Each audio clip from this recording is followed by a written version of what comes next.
Bonjour et bienvenue pour ce nouveau cours live de l'Atelier des Chefs. Je suis Damien Leduc et nous sommes ensemble pour à peu près 2 heures cet après-midi sur notre premier pique-nique de l'année. Allez, j'y reviens un peu plus tard. Vous l'avez demandé, hein, vous êtes nombreux à nous l'avoir demandé. Enfin, la boutique en ligne Kyocera est disponible. En bas de votre chat, vous avez un encart. N'hésitez pas à cliquer dessus et vous pouvez vous procurer ces magnifiques ustensiles en céramique que j'utilise pratiquement à tous les cours et vous pouvez enfin vous les procurer. Donc, je reviens à notre premier pique-nique de l'année. Aujourd'hui, donc, on va faire nos préparations hein, pour demain, pour pouvoir manger demain matin tranquillement. Donc, on va pouvoir tout démouler. Aussi, on va même pouvoir hein, faire ce petit pique-nique de l'année en individuel hein, sur un repas classique. Donc nous avons un clafoutis aux légumes qui ira très bien en entrée. Hein. Ça ferait une belle entrée bien colorée. On va faire donc un clafoutis avec des poivrons jaunes, enfin un poivron jaune, un poivron rouge et quelques tomates cerises. Clafoutis classique. Ensuite, on va faire donc un cake à l'ananas caramélisé. Alors ça nous servira de dessert. On va faire caraméliser des dés d'ananas Victoria.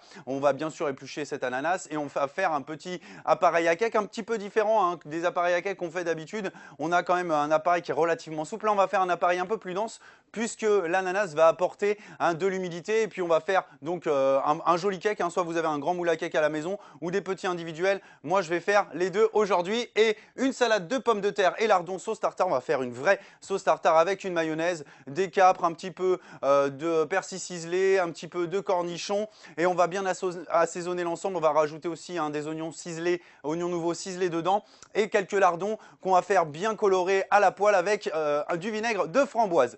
Tous les produits à la maison sont prêts, vous avez déjà le matériel. Je reçois vos questions en direct sur ma tablette. Allez, on se retrouve tout de suite après le jingle.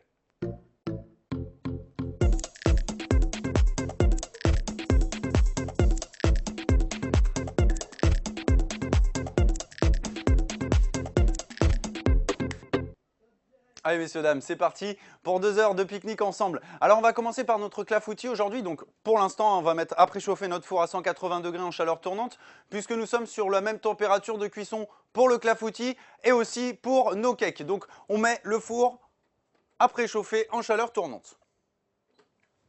Allez, c'est parti. On va commencer donc par le clafoutis. Je vais vous présenter les éléments. Donc nous avons du poivron rouge, du poivron jaune, de la tomate cerise.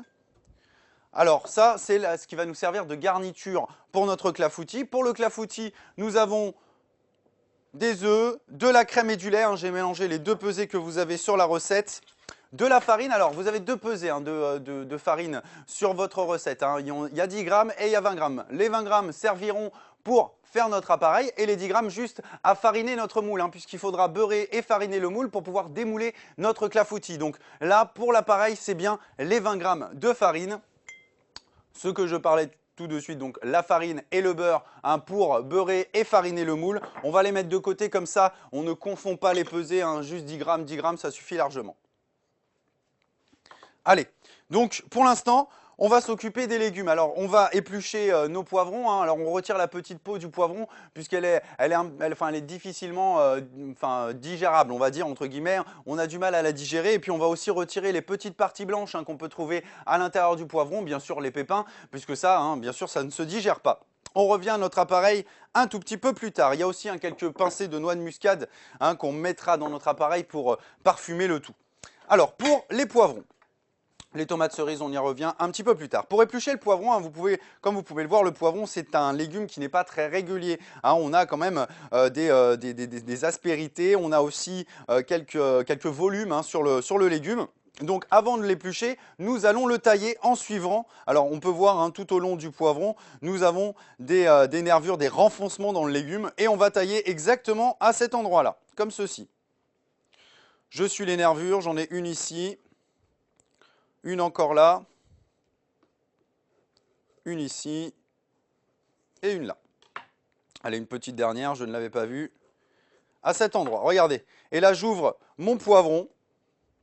Et vous pouvez remarquer que les petites nervures blanches hein, se situent vraiment à l'endroit où j'ai posé mon couteau. Bien sûr, le pédoncule avec les grains, on ne le garde pas. Alors on pourrait le garder pour faire une petite huile de poivron, hein. On fait chauffer un petit peu d'huile d'olive, on laisse mariner ça 2 à 3 heures avec les peaux des poivrons, les petits pépins, les petits pédoncules et ça aromatise votre huile au poivron. Allez, je refais pareil sur mon poivron rouge.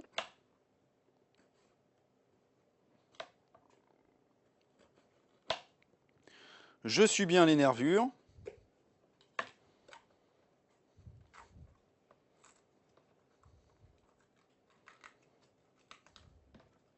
On ne garde pas les parties blanches ni le pédoncule.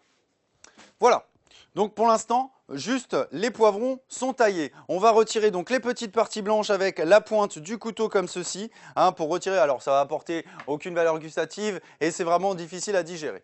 Mick me demande, chef, par quoi peut-on remplacer les poivrons? Alors, je voulais vous en parler un petit peu plus tard, mais je vais vous en parler maintenant du coup. On est sur une base, hein, de clafoutis légumes. Après, on peut se permettre, hein, de varier les plaisirs. On peut se permettre aussi de les remplacer avec un petit peu de courgettes, pourquoi pas quelques brocolis. Vu qu'on est dans la saison des fèves, on pourrait faire un petit clafoutis fèves petits pois aussi. Alors, on peut se permettre après, hein, de choisir les produits qu'on a envie. C'est vraiment une base, hein, sur laquelle enfin, sur quoi on travaille aujourd'hui. On est sur une base de clafoutis. Après, on peut vraiment, hein, faire ce qu'on a envie avec le clafoutis. Allez, je retire donc toutes les parties blanches du poivron avec ma petite pointe de couteau. Hein, comme vous pouvez le voir, hein, comme je vous dis souvent, le couteau céramique est vraiment très intéressant, hein, pour le taillage des légumes.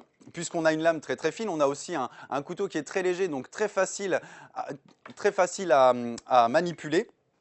Donc c'est vraiment intéressant pour tailler les légumes. Et ce qui est aussi très intéressant, c'est d'avoir un couteau qui coupe très très bien, hein, pendant très longtemps, hein. Il a besoin de très peu d'entretien, ce couteau.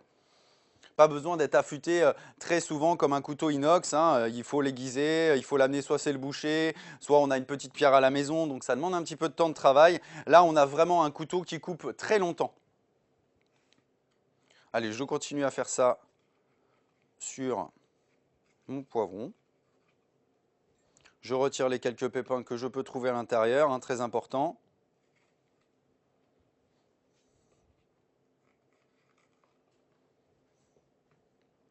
Coco me demande pourquoi ne pas utiliser de poivron vert. Est-ce pour une raison de goût? Non, c'est simplement pour la couleur. Là, je voulais apporter justement un petit peu de soleil, un petit peu de rouge et de jaune dans mon clafoutis. Là, c'est vraiment une question de couleur. Alors, je vais vous parler justement des couleurs. Vous pouvez remarquer, hein, que dans la cuisine, que dans les produits, souvent les associations de mêmes couleurs sont des associations de goût qui sont parfaites. Hein, si on mélange du violet avec du violet, eh ben on a quelque chose de très très bien. Hein, par exemple, un petit peu de mûre et de betterave, hein, ça se marie très très bien, la mûre et la betterave. Hein. Pourtant, c'est deux produits qui sont très différents l'un et de l'autre, mais on obtient à peu près la même couleur. Et ben on est sur à peu près la même chose avec le poivron, la tomate. On est sur la même chose, par exemple, avec la courgette et le brocoli. Hein, quand on associe des couleurs, souvent le goût suit. Donc c'est pour ça que là aujourd'hui on va rester dans des couleurs un peu ensoleillées, mais on pourrait rajouter du poivron vert sans problème. Voilà, on a retiré donc toutes les parties blanches de notre poivron et donc je l'épluche avec mon économe rasoir.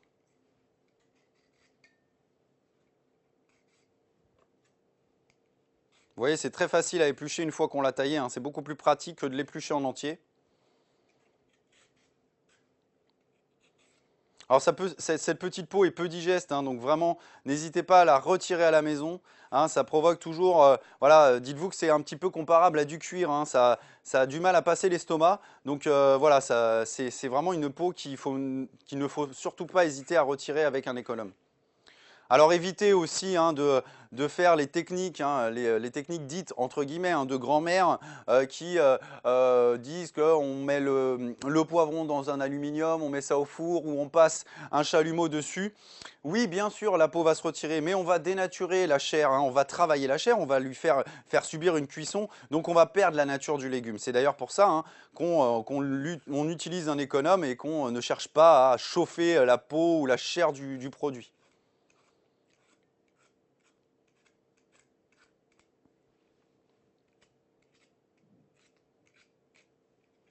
J'épluche bien le poivron.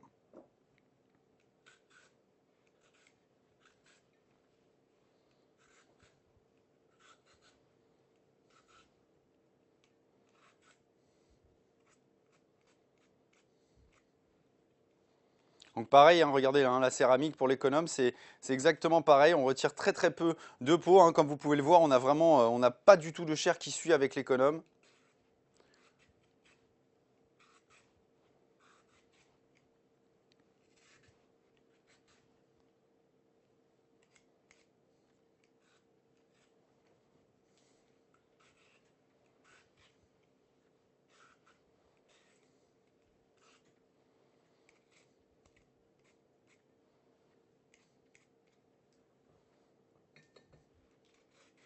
Alors ces légumes, hein, on va les mettre à cru dans notre clafoutis pour la simple et bonne raison que déjà ils libèrent relativement, alors je parle bien, c'est bien relatif, hein, relativement peu d'humidité. Ça va en libérer un petit peu, mais pas trop non plus pour modifier notre appareil. Par contre, si vous utilisez des légumes plus gorgés d'eau, par exemple des légumes verts, comme je parlais tout à l'heure, les courgettes et les brocolis, n'hésitez pas à faire subir une cuisson brève, mais une cuisson assez vive, hein, pour ne pas confire le légume, hein, pour qu'il ait quand même une bonne texture, et puis pour retirer un petit peu l'humidité, enfin l'eau de végétation du légume, pour éviter que cette eau de végétation finisse dans votre clafoutis.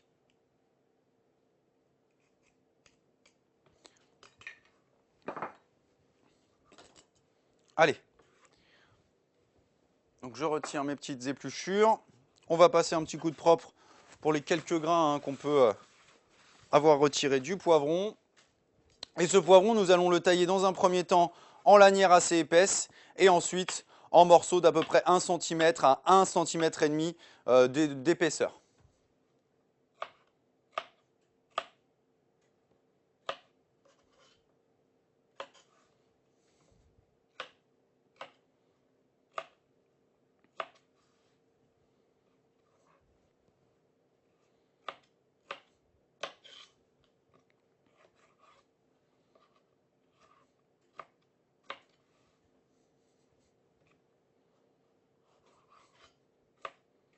Alors si je ne les taille pas trop fin, hein, c'est pour éviter de les perdre à la cuisson, hein, puisque on va laisser quand même 30 minutes notre clafoutis au four. Et si on taille nos légumes trop fins, ce qui va se passer, c'est que les légumes vont partir en purée, hein. Je vous rappelle quand même qu'on a retiré la peau du poivron. Alors le fait de retirer la peau du poivron permet de mieux digérer le poivron, mais aussi accélère sa cuisson puisqu'il a une texture un petit peu plus douce, un petit peu plus souple.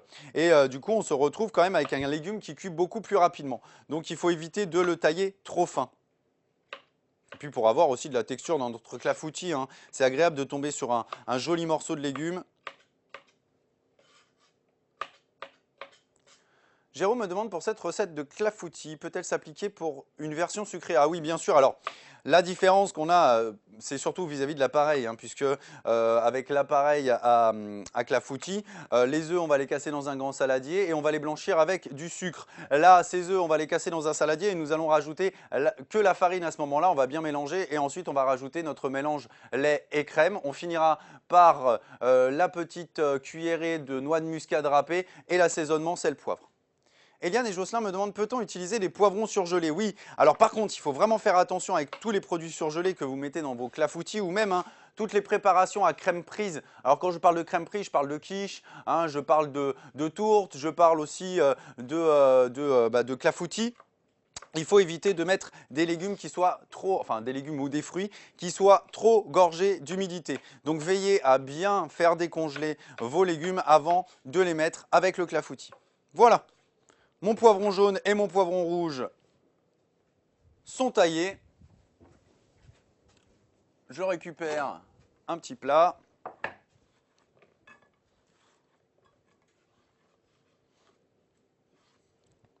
Et maintenant, on va s'occuper des tomates. Alors, on va les mélanger, hein, nos tomates avec les poivrons.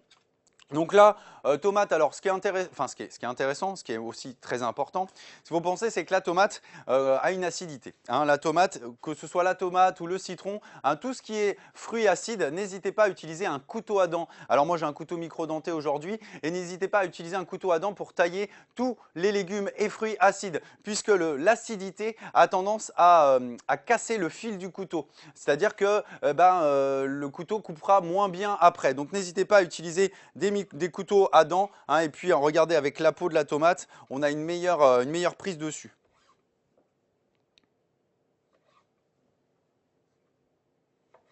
Donc je coupe mes tomates cerises en deux, pas trop petites encore.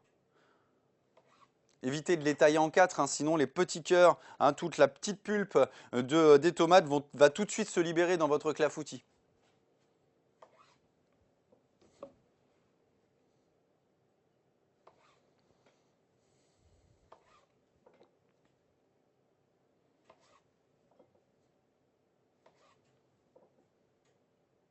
Et voilà, nos légumes sont prêts. C'est relativement rapide. Alors, ces légumes, hein, comme je disais, on va les garder à cru. On pourrait les cuisiner un tout petit peu avant de les mettre avec notre clafoutis. On fait chauffer une poêle bien fort.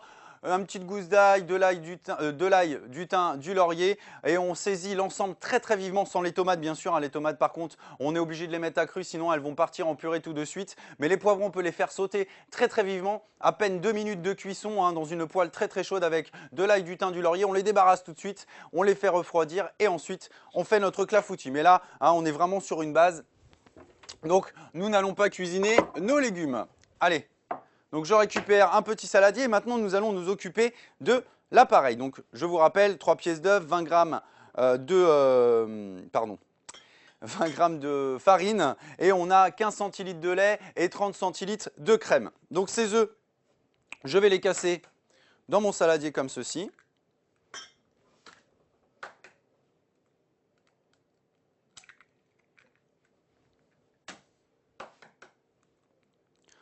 Ensuite, je récupère un fouet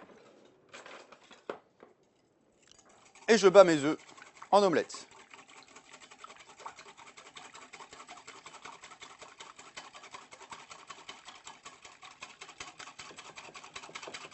Voilà. Une fois que les œufs sont bien battus, j'ajoute la farine. Alors si j'ajoute la farine à ce moment-là, c'est que la farine va être difficile à incorporer au mélange avec la crème. Donc là, on peut se permettre de bien diluer l'ensemble. On fouette bien énergiquement et on dilue bien la farine dans les œufs.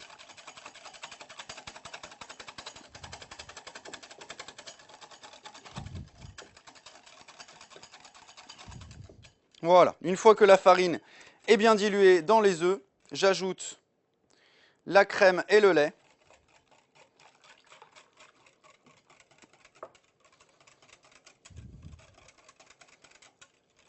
Je fais un bel appareil bien homogène.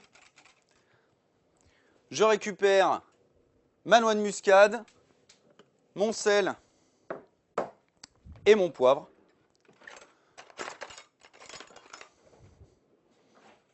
J'ajoute une petite cuillère à café de noix de muscade. Je mélange bien. Agnès me demande, chef, vous dites souvent de casser les œufs sur le plan de travail pour des raisons d'hygiène. Mais lorsqu'on clarifie les œufs, on utilise les coquilles. C'est pire, non? Ah, ça c'est une très bonne question Agnès. Non, ce n'est pas pire puisque quand on clarifie un œuf, on bascule le blanc directement dans le bol. Hein, il ne faut pas faire couler le blanc. Hein. Quand on casse l'œuf, on a tendance donc à tenir l'œuf vers le haut, hein, mais justement le blanc ne doit pas couler sur la coquille. Hein. On vient mélanger. Regardez, quand je fais ce geste-là, c'est bien, justement, c'est bien pour que vous compreniez que l'objectif, c'est de faire toucher l'albumine de l'œuf le moins possible l'extérieur de la coquille. C'est pour ça d'ailleurs que je fais toujours un mouvement quand même relativement important pour clarifier mon œuf. Hein, je pourrais casser mon œuf et puis attendre que ça se passe et puis le blanc va tomber à un moment donné. Mais le blanc va complètement recouvrir le bord de l'œuf. Et là, on risque quelque chose, oui. Allez, je mélange encore, un petit peu de sel, un petit peu de poivre.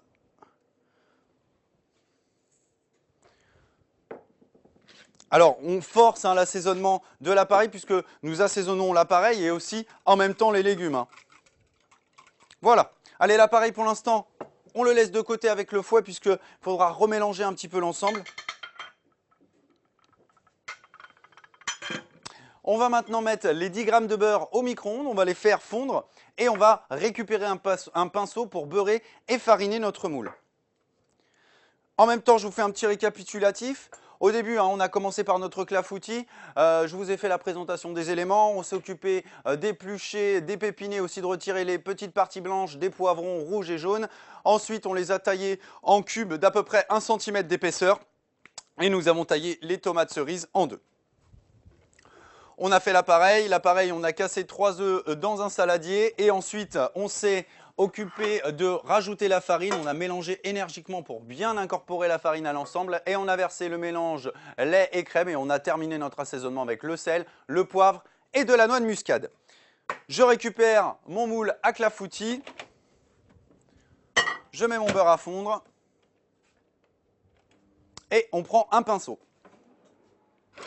Alors, si vous n'avez pas de pinceau à la maison, c'est pas grave, hein, on peut utiliser un papier absorbant, hein, on trempe le papier absorbant dans le beurre et puis on fait exactement le même geste que je vais faire avec mon pinceau.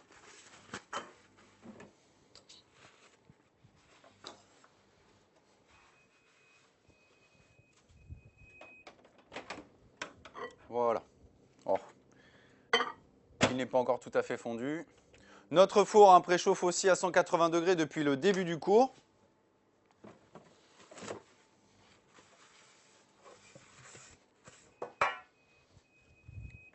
Voilà, mon beurre est fondu. Je récupère mon pinceau.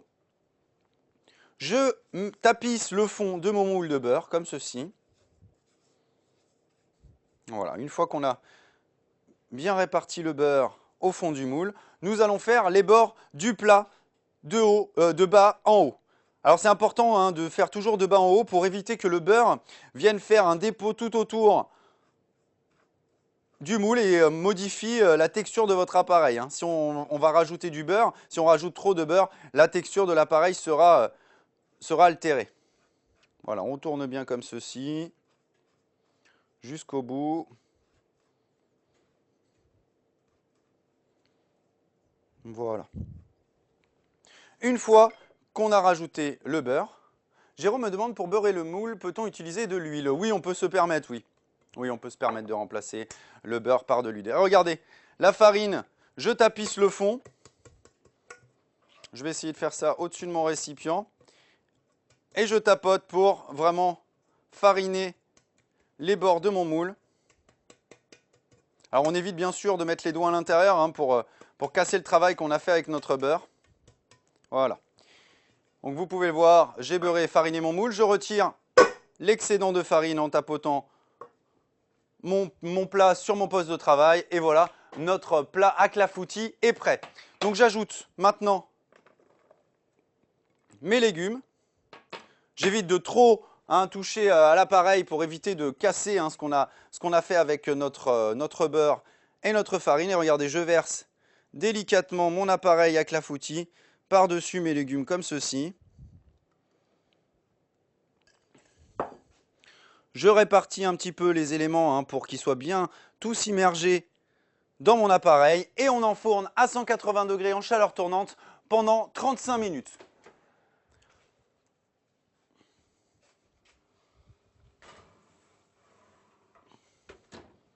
Allez, on va se mettre une minuterie.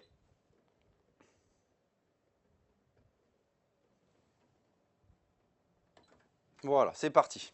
Allez, 35 bonnes minutes de cuisson sur notre clafoutis. Alors vous allez voir, on va pouvoir le démouler. Alors ce clafoutis se mange aussi bien tiède, froid ou chaud. Donc c'est bien, hein, on peut se permettre de le manger juste à la sortie du four, hein, il sera très bon. Et puis on peut se permettre aussi de le laisser tempérer tranquillement, ensuite de le démouler, de le mettre dans du film étirable, un petit torchon tout autour. Et puis demain on l'amène en pique-nique avec un petit couteau, hein, bien sûr on n'oublie pas pour couper les parts. Coco me demande, peut-on rajouter une couche de fromage râpé sur le clafoutis? Alors, si vous voulez rajouter une couche de fromage râpé, pourquoi pas, c'est une très bonne idée. Hein, ça va apporter un petit côté croustillant. Je vous conseille de le rajouter aux 3/4 cuisson. Une fois que l'appareil sera un petit peu pris au four, vous mettez votre parmesan râpé dessus, puisque si on met le parmesan râpé dessus, qu'est-ce qui va se passer? Il va tomber au fond de notre moule. Donc, on va avoir une couche de fromage hein, qui va être tout au fond de notre clafoutis. Hein. Ce n'est pas du tout ce qu'on recherche. Donc, il faudra vraiment rajouter le parmesan. On peut même rajouter du parmesan ou du gruyère directement aux 3/4 cuisson, mais pas avant. Hein. Il faut déjà une belle croûte. Il faut que notre clafoutis ait subi déjà une cuisson. Voilà. Nous avons lancé notre clafoutis. Alors pour l'instant, on le laisse en cuisson. On va s'occuper, alors là on va faire une toute petite aparté puisque nous allons faire notre cake à l'ananas tout de suite. Mais juste avant, on va s'occuper de la cuisson des pommes de terre primeur. Alors les pommes de terre primeur, on est en pleine saison. Ce sont des pommes de terre, de petites pommes de terre nouvelles avec une peau très fine. Et une peau qu'on peut consommer sans problème et qui va très bien avec la salade. Souvent, hein, dans les cours live, quand on utilise des pommes de terre, bien sûr, hein, si on veut faire une purée, même si on pourrait faire une purée avec des pommes de terre primeur, ça serait super en gardant la peau, hein, ça rajouterait de la texture. J'aime bien laisser la peau hein, de la pomme de terre quand on peut la laisser. Ça double la texture, ça permet que la pomme de terre ait un peu plus de fermeté. Et pour une salade de pommes de terre, évitez de cuire trop longtemps hein, vos pommes de terre. Puisque une fois tempérées, puisque nous n'allons pas les faire refroidir dans une eau froide ou au réfrigérateur, hein, on va les laisser tempérer. Donc on va les sortir vraiment à une cuisson que j'ai envie de dire croquante fondante, c'est-à-dire qu'on va avoir un cube de pommes de terre qui va être cuit al dente entre guillemets, hein, qui va avoir encore un petit peu de croquant, mais la cuisson va continuer, hein, quand on aura égoutter nos pommes de terre, et ben elles vont continuer à cuire avec la chaleur qu'elles auront emmagasinée. Donc il faudra vraiment les sortir un tout petit peu croquantes. Donc on va s'occuper de ça tout de suite puisque ça va nous demander un petit peu de temps de cuisson, pas beaucoup de temps de travail, hein, puisque on va juste tailler les pommes de terre et ensuite on va les rincer à l'eau, hein, pour retirer les petits éléments terreux qu'on peut avoir encore sur la peau de la pomme de terre pour éviter que ça croque sous la dent, hein, et on va donc mettre en cuisson ces pommes de terre. Je vous rappelle, hein, la cuisson des pommes de terre à l'eau, toujours départ eau froide, hein, pour avoir une bonne cuisson de pommes de terre, puisque si on met la pomme de terre dans une eau bouillante, qu'est-ce qui se passe? L'extérieur va bien éclater et l'intérieur sera cru. C'est d'ailleurs pour ça que pratiquement, je dis bien pratiquement, tous les féculents, nous les commençons à une température froide et on monte à ébullition en même temps que le produit. Allez, donc le produit, la petite pomme de terre primeur. Alors après, ça c'est vraiment selon vos goûts, hein. Au niveau du taillage, on pourrait juste les tailler en 4, hein. Ça pourrait être très bien pour une salade. Là, on va faire un petit peu dans l'idée qu'on a fait les poivrons tout à l'heure, à peu près 1 cm d'épaisseur. Ce qui est vraiment important, hein, ça aussi souvent j'insiste, c'est la régularité de votre taillage, hein, pour avoir une cuisson une cuisson unie de vos pommes de terre, hein, pour ne pas avoir une pomme de terre qui est trop cuite et le gros morceau ne soit pas du tout cuit.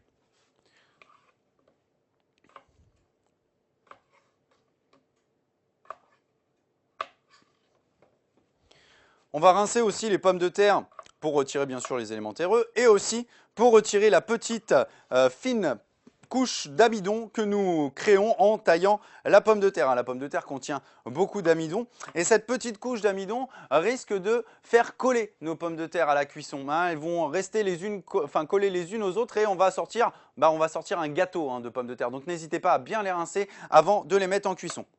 Bien sûr, pour une cuisson de pommes de terre, pour une cuisson de purée de pommes de terre, il n'est pas nécessaire de rincer les pommes de terre une fois taillées.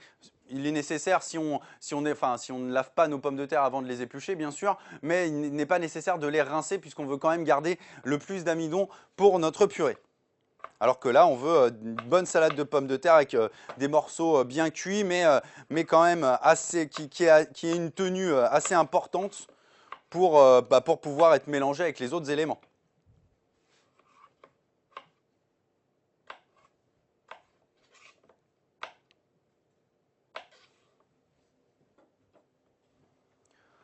Coco me demande, peut-on utiliser des pommes de terre Charlotte pour cette recette? Oui, bien sûr, oui, on fera exactement pareil. Alors les pommes de terre Charlotte, on commence à sortir de la saison, c'est pour ça qu'on en utilise de moins en moins. Là, on arrive dans la saison des toutes petites pommes de terre, hein. On a les petites pommes de terre rate qui vont arriver dans pas très longtemps, hein, qui sont vraiment des pommes de terre très sucrées. Bien sûr, les pommes de terre rate, on les trouve toute l'année, hein, mais on a une période de l'année, hein, c'est un petit peu comme les carottes, où elles prennent en sucre, hein, où on a vraiment la meilleure qualité de la pomme de terre dans la saison. Et bien là, les pommes de terre rate, c'est bientôt. Et là, on a les pommes de terre primeur qui sont vraiment super.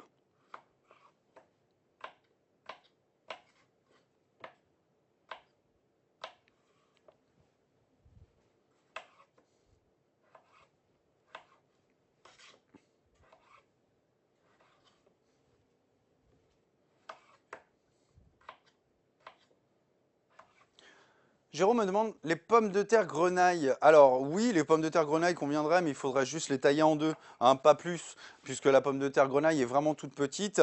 Évitez de les garder en entier, hein, c'est quand même agréable de les couper. Juste en deux, ça suffira largement. Mais la pomme de terre grenaille, moi j'aurais plus tendance à la garder pour des petites pommes de terre sautées, hein, qu'on va faire colorer un petit peu. On pourrait, hein, faire une petite salade de pommes de terre sautées, hein, très légèrement avec de l'ail, du thym, du laurier, quelques brins de ciboulette ou de persil et mettre l'ensemble à refroidir. Alors surtout, on met pas de beurre, hein, puisque le beurre, quand il refroidit, il fige. Ça va vous faire des petites particules blanches sur vos pommes de terre. Ça va pas être joli du tout. Vous faites vos pommes de terre à l'huile d'olive ou à l'huile d'arachide et on n'aura pas ce côté, hein, de beurre figé, hein, sur les pommes de terre, puisque quand on fait des préparations à base de beurre, hein, qu'on fait sauter ou même qu'on fait une petite confiture d'oignon par exemple et qu'on va rajouter une petite noix de beurre dans notre confiture d'oignon, on fait rafraîchir tout ça et puis on va avoir des petits pigments blancs. C'est simplement le beurre qui refige au frais. Donc évitez d'utiliser du beurre si vous voulez en faire une salade. Voilà. Allez, je remets mes pommes de terre dans mon récipient et on va rincer tout ça.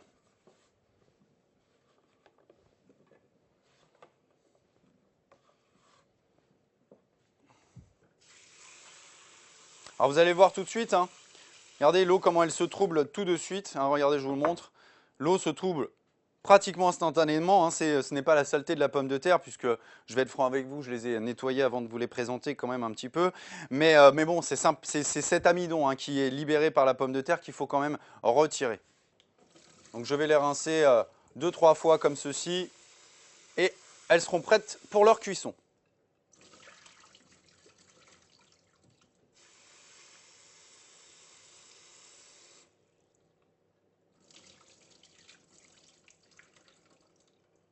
Voilà. Je récupère une grande casserole. Je mets mes pommes de terre dedans.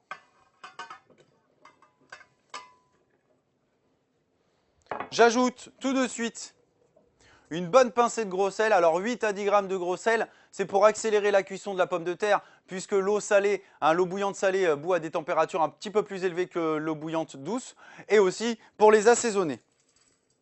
Donc ça équivaut à une bonne pincée comme celle que je viens de mettre.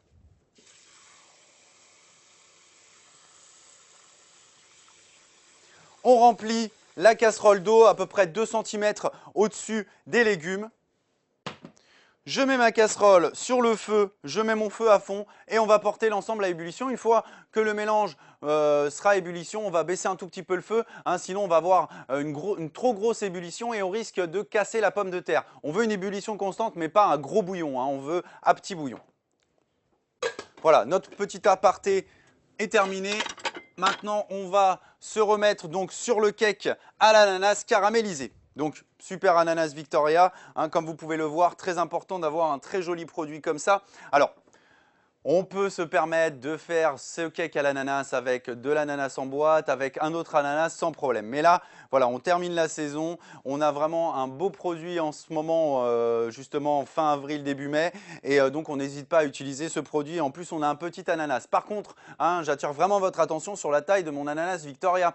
Je vais avoir à peu près 200 à 250 grammes de produits finis. Hein. Évitez bien sûr de mettre, si vous avez un ananas entier, évitez de le mettre en entier, sinon ça sera beaucoup trop. Donc pesez votre ananas avec l'écorce, vous pesez à peu près 300 grammes. Hein. Le fait de retirer l'écorce, on obtiendra 250 grammes de produits. Allez, donc pour l'épluchage de l'ananas, c'est très important, toujours avoir un couteau à dents. Hein, le couteau lisse, c'est vraiment très difficile puisque l'ananas, hein, comme vous pouvez le voir, ce n'est pas une peau, hein, c'est de l'écorce. Donc il faut quand même avoir un couteau hein, qui puisse scier l'ensemble. Donc je retire la tête,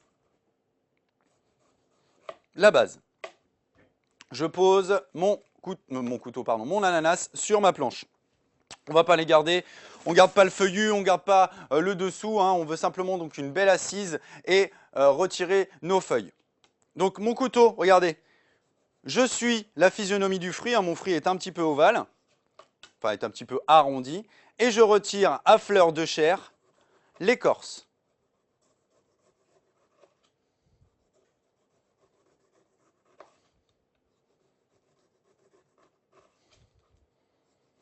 Alors ce petit ananas, on va le caraméliser dans un sucre nature. On pourrait utiliser hein, quelques grammes de cannelle. On pourrait aussi mettre un petit peu de menthe, pourquoi pas, un petit peu de thym frais avec notre ananas, ça irait très bien. Un petit peu de sarriette aussi, hein, on aromatiserait notre caramel directement. Hein, si on veut aromatiser cet ananas, on fait donc, on liquéfie le sucre dans la poêle. Et une fois que le sucre est bien liquide, qu'il est devenu un petit peu roussi, on peut rajouter un petit peu de poivre de Szechuan, on peut rajouter, voilà, on rajoute les épices à ce moment-là, on met les ananas à caraméliser et ça va bien parfumer l'ensemble.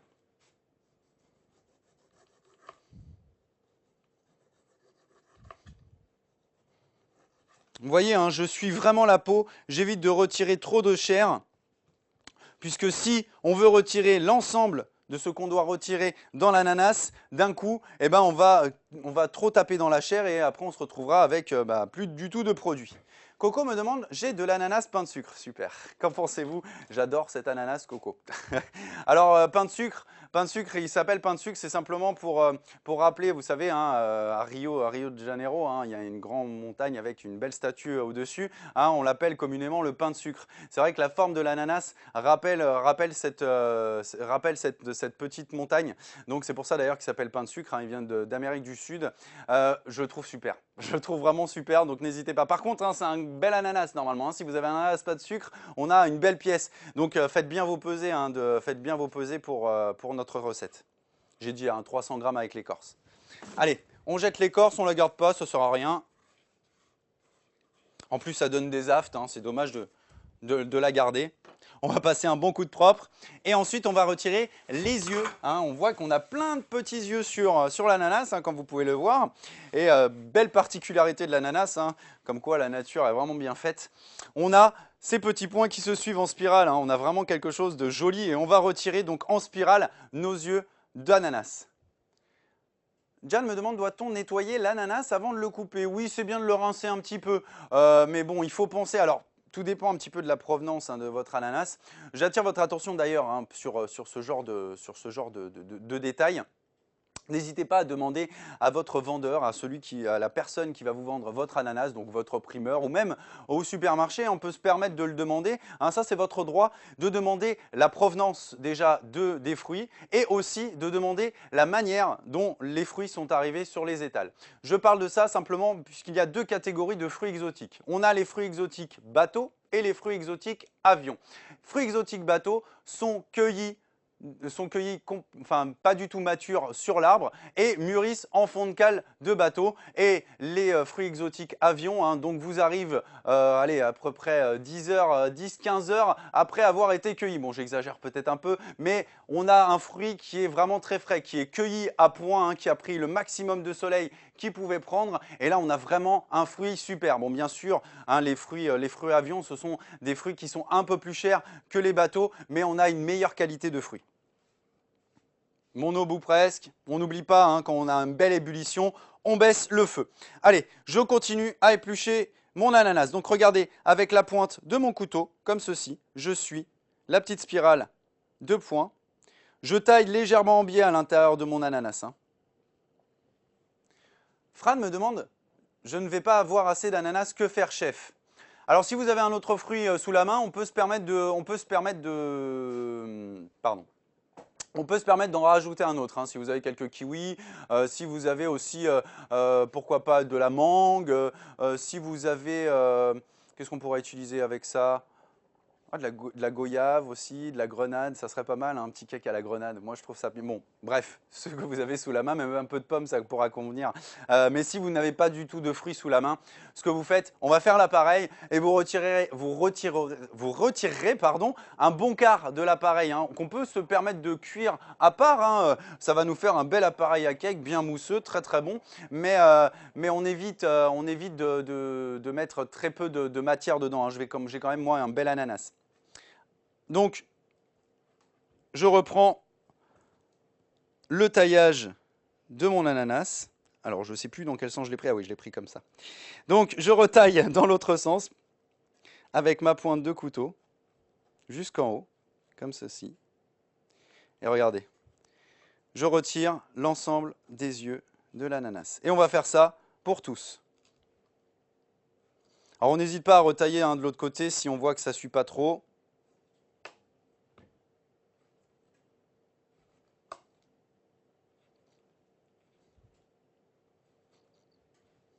Voilà, et ça permet de retirer le moins de chair possible, hein, puisque voilà, si on veut absolument, bon, ça serait un petit peu long, hein, mais si on veut, on peut prendre la petite pointe d'un couteau et puis retirer chaque œil avec la pointe d'un couteau, mais ça va durer très très très longtemps pour retirer l'ensemble. Donc là, regardez, hein, il y a juste à suivre la physionomie du fruit, qui est naturellement en spirale comme ceci. Alors je m'émerveille souvent là-dessus, hein, j'ai l'impression que ça a été fait pour. L'ananas a été fait pour être taillé et être être retiré comme ça en spirale, hein. C'est comme vous savez, j'aime bien parler de ce produit. En plus, bien, enfin, là, on est dans la belle période, hein. C'est le chou romanesco. Un chou romanesco qui est vraiment un légume vraiment unique en son genre, qui a une beauté incomparable.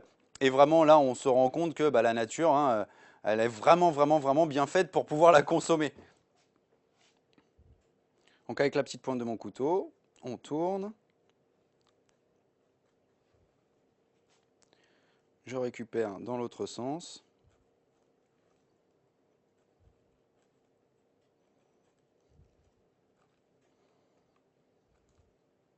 Alors ne négligez pas hein, cette partie-là de l'épluchage de l'ananas, puisque justement si on laisse ces petits yeux, on risque d'avoir bah, des aftes, hein. C'est comme si on mangeait l'écorce, donc on évite de les laisser, hein. Même si on en retrouve après avoir bien épluché l'ananas, on n'hésite pas à les retirer et à ne pas les mettre dans notre mélange.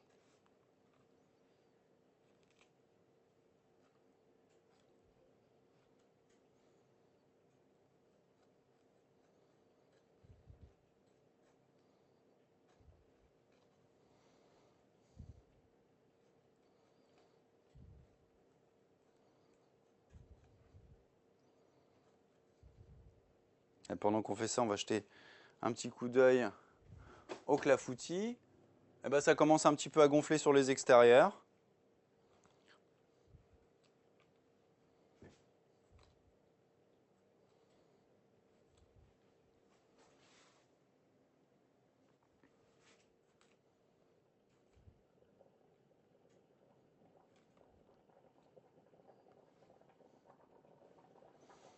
Alors, il faut une ébullition constante hein, dans les pommes de terre, hein. C'est d'ailleurs pour ça que je viens de jouer un petit peu avec mon feu, puisque j'avais baissé trop mon feu, j'avais vraiment une ébullition trop faible. Il faut quand même un apport de chaleur constant, hein, donc si ça baisse trop, on remonte le feu. On va vérifier d'ailleurs la cuisson hein, de nos pommes de terre bientôt. On va finir d'éplucher d'abord l'ananas et ensuite on va s'occuper de ça.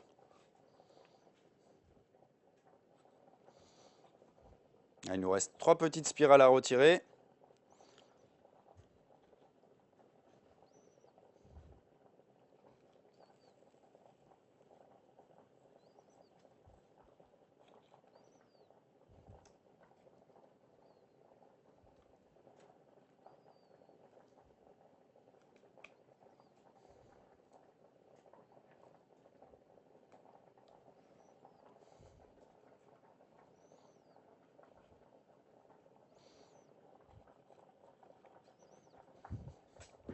Je retire les petits yeux hein, que j'ai à la base de mon ananas.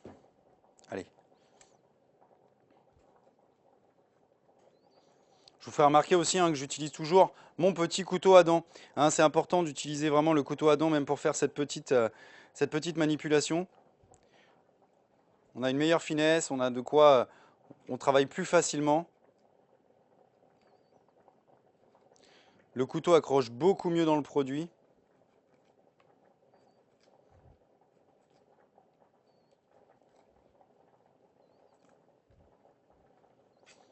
Allez, la petite dernière.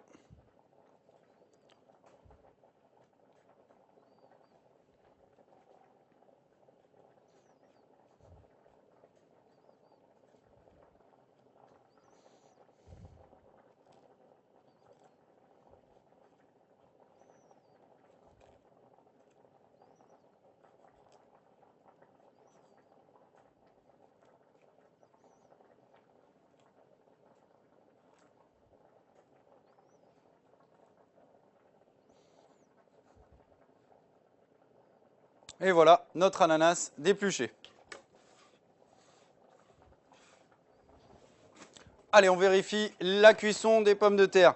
Donc je viens en récupérer quelques-unes avec mon petit écumoire. Et comme j'ai dit tout à l'heure, hein, ce qui est important, c'est d'avoir une texture relativement croquante à vos pommes de terre. Regardez, je vais vous montrer sous la planche, ça va être plus simple pour vous. Vous allez mieux voir la texture de la pomme de terre. Donc je mets ma pointe de couteau directement au cœur de la pomme de terre et regardez, mon couteau rentre, mais on a quelque chose, on sent quand même une bonne résistance, on va arrêter nos pommes de terre. Elles sont cuites, hein, on voulait quelque chose de fondant, d'un petit peu croquant, et ben ça y est, on y est. Donc ça équivaut à peu près hein, à 8 à 10 minutes grand maximum de cuisson sur vos pommes de terre primeurs, bien sûr, hein, puisque toutes les pommes de terre n'ont pas le même temps de cuisson, puisque ne contiennent pas toutes la même quantité d'amidon. Nos pommes de terre sont égouttées. On y revient un petit peu plus tard, on les laisse tempérer à température ambiante. Allez, maintenant notre ananas, nous allons le tailler en tranches d'à peu près un demi-centimètre d'épaisseur.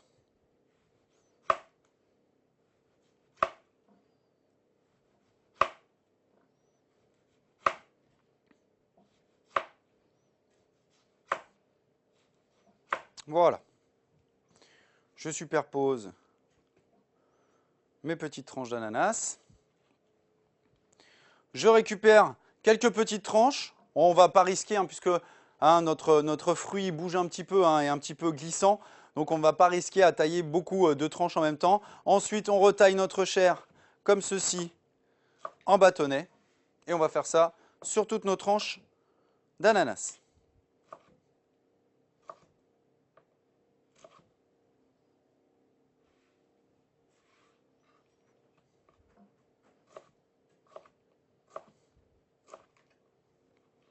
Alors j'insiste encore, hein, sur la régularité de votre taillage. Hein, toujours penser, hein, je vous donne des mesures pour vous faire une idée de ce que vous devez tailler en quantité. Mais n'hésitez pas, hein, si vous voulez tailler plus gros, on peut se permettre de les tailler plus gros. Par contre, il faut que tous les cubes soient pareils, hein, c'est vraiment important. Voilà, une fois qu'on a taillé toutes nos lamelles, enfin nos bâtonnets, je retaille dans l'autre sens pour faire des cubes.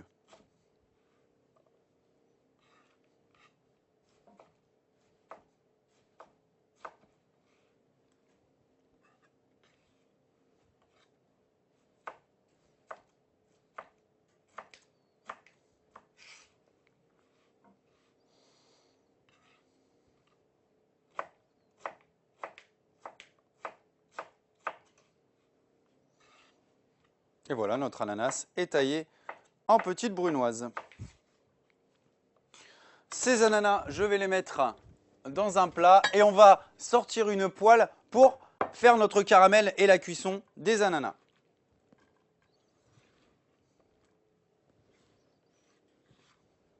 Voilà, je mets ça sur ma petite plaque pour l'instant.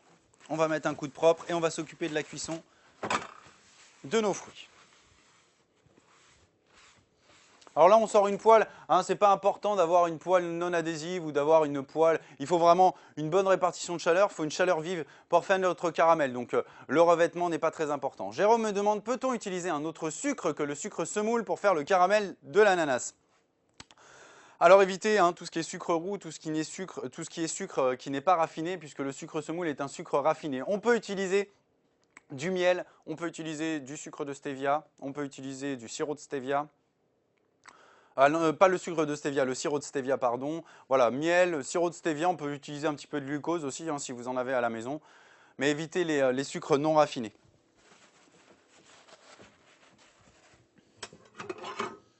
Allez, je prends ma poêle. Alors, je vais prendre une poêle claire, hein, pour que vous voyez bien le caramel. Donc, je récupère les 80 g de sucre de la recette. Je mets le feu à fond sous ma poêle. Je répartis bien le sucre au fond de la poêle et nous allons le laisser se liquéfier dans un premier temps et caraméliser. Le sucre caramélise aux alentours de 170 degrés. Donc il faut quand même un apport de chaleur quand même relativement important. Donc le caramel, on le commence vraiment avec la poêle à fond. Pas besoin de mettre d'eau, hein. Si on reste devant, ça ne sert à rien de mettre de l'eau, hein. Quand on rajoute une petite cuillère d'eau dans le caramel, c'est qu'on n'a pas forcément le temps de rester devant et puis on se dit « Ah bah tiens, ça va pas brûler ». Mais si ça brûle de toute façon au bout d'un moment, alors ça c'est justement pour ça qu'on vous fait faire les caramels à sec. C'est vraiment pour vous montrer que déjà quand on fait un caramel, il faut rester devant, c'est très rapide. Et en fait, le fait de rajouter de l'eau dans votre caramel prolonge simplement le temps de cuisson mais ne va pas l'empêcher de brûler. Pendant que notre caramel se prépare, je vais vous présenter donc les éléments pour notre clafoutis. Nous avons du beurre, nous avons du sucre semoule, de la farine, 3 pièces d'œufs, de la levure chimique, 10 g de beurre, 10 g de farine pour beurrer et fariner nos moules. Hein, c'est pareil que le clafoutis, on va vouloir démouler nos cakes. Comment ça se passe dans notre four? Ça se passe très joliment. On commence à avoir une belle coloration hein, sur notre clafoutis. On va le laisser encore, hein, il reste encore 10 bonnes minutes de cuisson, on va le laisser encore cuire. Hein.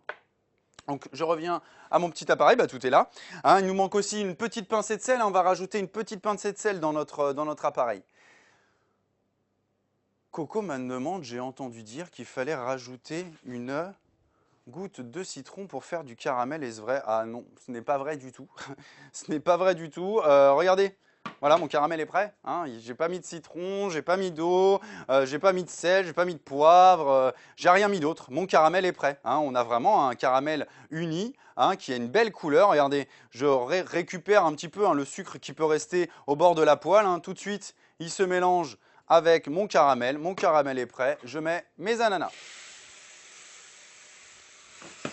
Je répartis mes ananas dans la poêle et on va faire cuire cet ananas à peu près 2 minutes à feu vif. Hein. On ne va surtout pas baisser le feu, on veut libérer un petit peu le jus de l'ananas. On va rester devant de toute façon. Je récupère une petite spatule pour mélanger l'ensemble.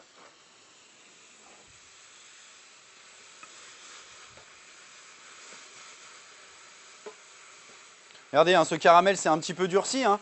Vous pouvez le voir parce qu'on a rajouté un élément froid. Hein. L'ananas était froid. Donc le caramel, bien sûr, hein, le sucre redurcit hein, au contact du froid. Pardon. Mais regardez, le jus que libère l'ananas va liquéfier le caramel et va bien le mélanger à l'ensemble.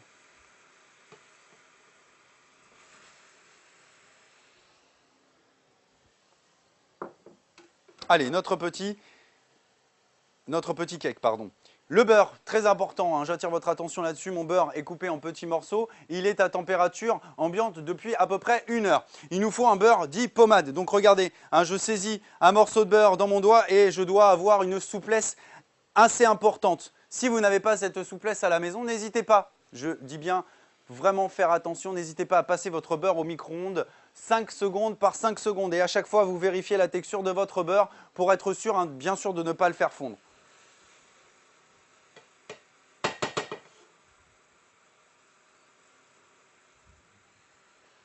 On va immerger le caramel dans le jus pour qu'il se liquéfie bien. Regardez hein, ces ananas hein, qui sont en train de bien caraméliser, qui prennent une belle couleur, hein, de la couleur de notre caramel. J'ai toujours le feu très très vif.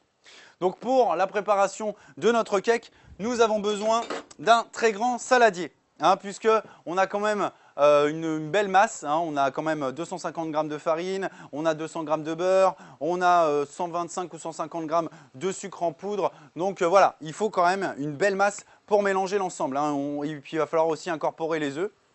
Alors pour faire ce mélange, d'habitude hein, sur les appareils à cake hein, qu'on trouve habituellement, on a toujours du lait à l'intérieur. Mais là on n'a pas de lait puisqu'on va rajouter quand même pas mal d'humidité avec notre ananas. Donc ça ne sert à rien de rajouter de l'humidité en plus. Coco me demande peut-on rajouter une pointe de rhum? Chef, faudrait le rajouter maintenant la pointe de rhum. Hein, déjà pour casser un petit peu le côté alcoolisé du rhum et puis pour lui laisser juste sa saveur. Là on met une petite goutte de rhum et puis on fait flamber, ça serait pas mal, ouais.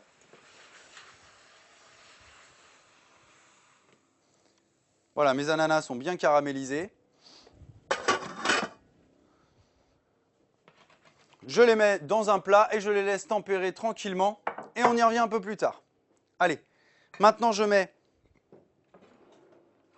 le beurre pommade dans mon grand saladier.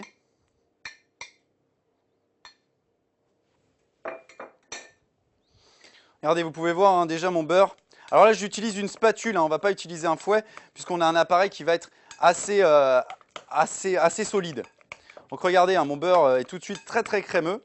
J'ajoute le sucre en poudre. Alors j'évite de tout mettre en une fois hein, pour éviter de me retrouver avec le sucre qui déborde de mon récipient. Donc regardez, hein, je travaille le beurre à la spatule avec le sucre. Je rajoute du sucre. Et on va faire ça jusqu'à mettre l'ensemble du sucre dans le beurre.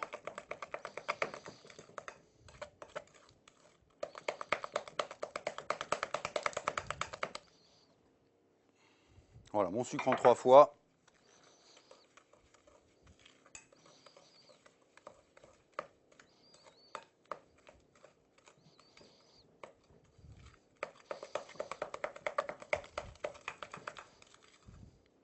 Voilà, je récupère petite maryse pour racler l'ensemble. La maryse, c'est cette fameuse spatule très souple qui permet, regardez, de récupérer très facilement ce qu'on peut mettre au bord des saladiers. On veut bien récupérer toute la masse pour bien mélanger tout avec le sucre. Voilà, notre mélange beurre-sucre est fait. On va maintenant rajouter les œufs un par un. Alors si on les rajoute un par un, c'est simplement pour bien mélanger l'ensemble. Si on rajoute nos 3 œufs d'un coup, on va vraiment avoir du mal à mélanger notre masse beurre-sucre avec l'humidité, enfin avec les œufs, avec l'albumine de l'œuf. Donc on va faire vraiment doucement, on fait vraiment un œuf par un œuf.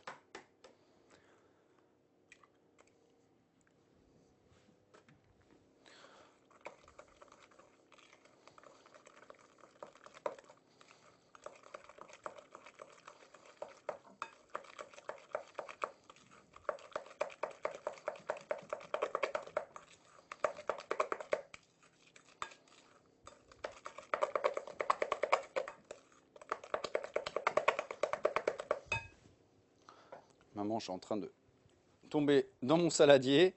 Excusez-moi. Allez, on continue. Donc là, j'ai incorporé déjà une pièce d'œuf.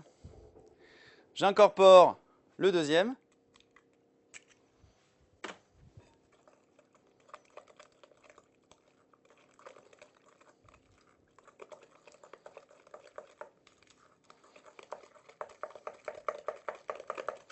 Alors là, on va avoir une petite sensation que le beurre sera un petit peu graineux. On va voir, on se dit, ah bah tiens, ça fait des petits points, mais c'est normal, ne vous inquiétez pas, c'est simplement l'albumine de l'œuf qui ne coagule pas directement avec le beurre. Et donc, on a cet aspect un petit peu graineux. Mais quand on va rajouter la farine, cet aspect graineux va complètement disparaître. Allez, le dernier œuf.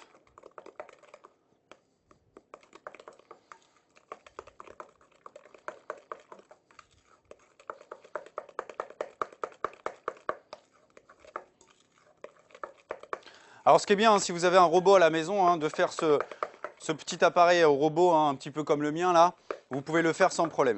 Ah, notre clafoutis vient de sonner. Alors je rallume tout de suite mon four pour qu'il reste à chaleur, qu'il reste à 180 degrés pour la cuisson. C'est magnifique.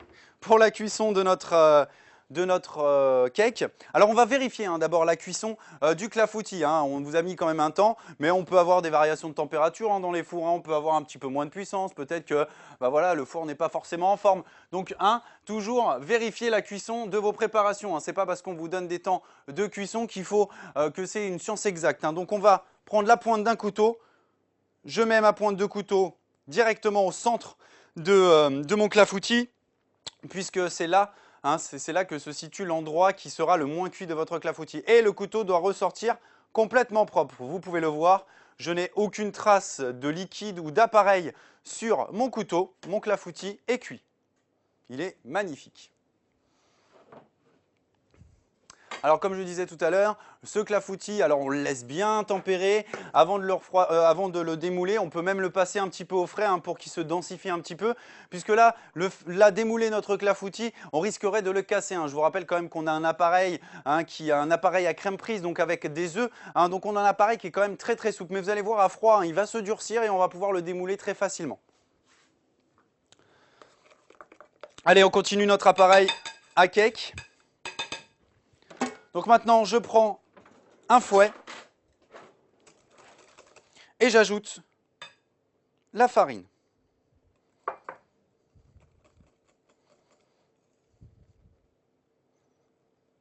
Alors si j'utilise un fouet pour cette petite opération, c'est pour mélanger plus facilement, puisque c'est un petit peu difficile de vraiment mélanger avec la spatule.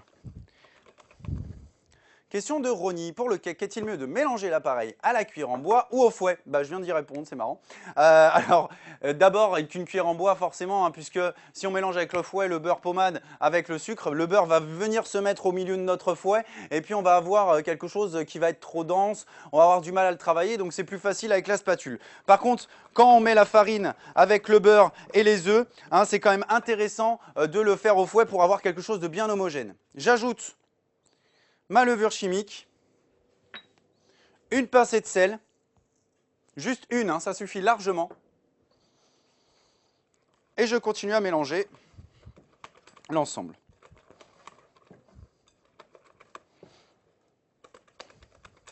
Voilà, comme je disais tout à l'heure, hein, je parlais qu'on faisait un appareil à cake un petit peu différent d'habitude, hein, puisque un appareil à cake, c'est quand même relativement souple. Là, on a quand même une pâte qui est relativement dense, mais n'oubliez pas que nous allons rajouter nos ananas dans notre appareil à cake. Voilà, donc notre appareil à cake est prêt. On va récupérer les ananas tout de suite. Je récupère ma petite maryse pour incorporer l'ensemble délicatement. Donc je mets directement l'ananas comme ceci dans l'appareil. Regardez, hein, tout de suite, il a tendance à se liquéfier. D'où l'important de ne pas rajouter de lait ou quoi que ce soit dedans. Voilà, notre appareil est prêt. Maintenant, on va s'occuper du moulage. Alors pour l'instant, on le laisse de côté. On va s'occuper de beurrer et fariner les moules. Tout à l'heure, hein, je vous en ai reparlé. 10 g de beurre, 10 g de farine. On refait fondre le beurre au four à micro-ondes. Allez, les 10 g de farine de côté. Je vais récupérer les moules. Alors, regardez, aujourd'hui, j'ai des moules relativement différents. J'ai des petits moules individuels à cake. On peut se permettre de faire ça dans des petits moules individuels. Et j'ai deux jolis moules en silicone. Alors, je vais vous montrer la différence. D'ailleurs, ces moules en silicone, vous pouvez vous les procurer à l'atelier des chefs.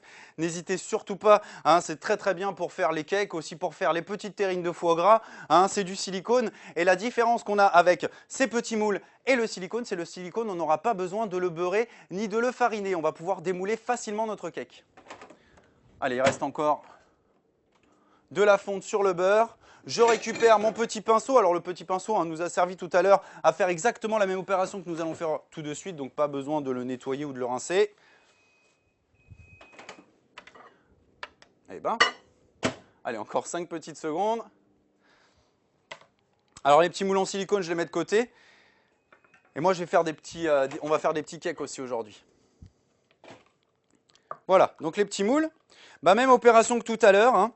Donc, on tapisse le fond du moule de beurre et on remonte. Et on va vers le haut avec le pinceau pour éviter les amas de beurre au fond du moule.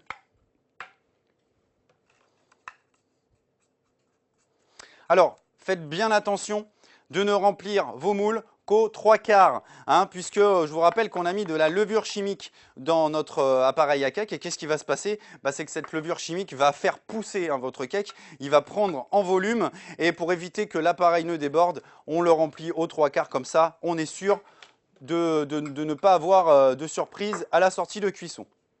Donc regardez, hein, je tapote bien les côtés. Je mets directement l'excédent de farine dans l'autre moule. Et on continue.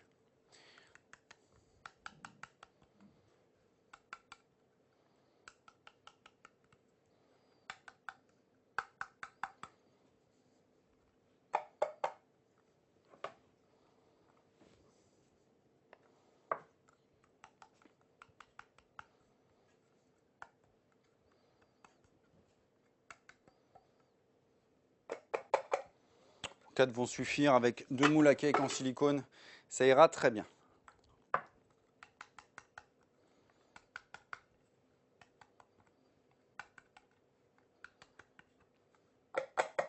Voilà, nos petits moules sont beurrés et farinés. Je récupère mon appareil à cake. Je récupère une louche, hein, pour mouler mon appareil qui s'est bien liquéfié.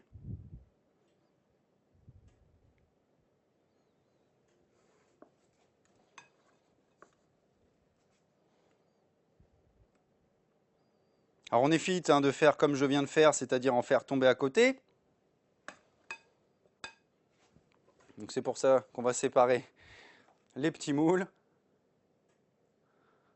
Voilà, les 3/4, pas plus. Vraiment, j'insiste là-dessus, puisque nous avons rajouté de la levure chimique à l'ensemble et il ne faut pas cuire, il ne faut pas remplir trop l'ensemble pour éviter que ça déborde. Voilà.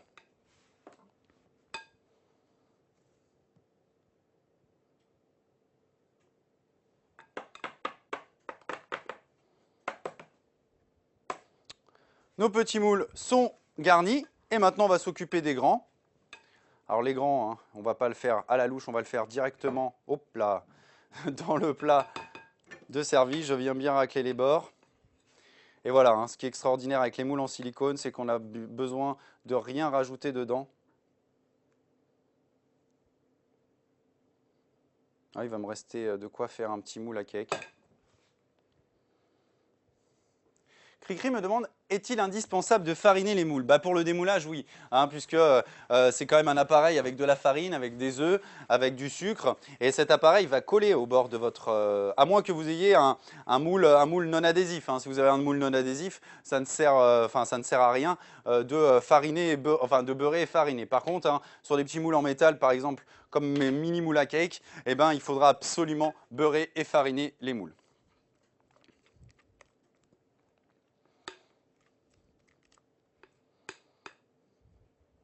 Bon, là, ça va nous faire un tout petit cake.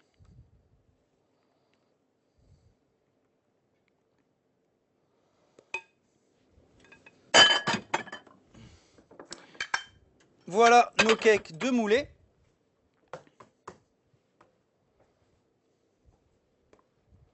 Alors, on va nettoyer un petit peu les bords avec du papier absorbant pour retirer un petit peu les excédents de pâte et puis les petits accidents de parcours pour avoir quelque chose de bien net. Voilà. Je passe un bon coup de propre et on va enfourner nos cakes à l'ananas pendant à peu près 30 minutes au four à 180 degrés.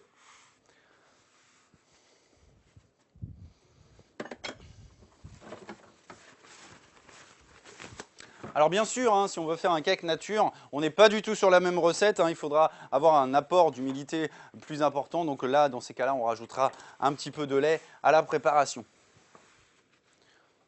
Voilà. Allez les moules. Les petits moules à cake, c'est parti.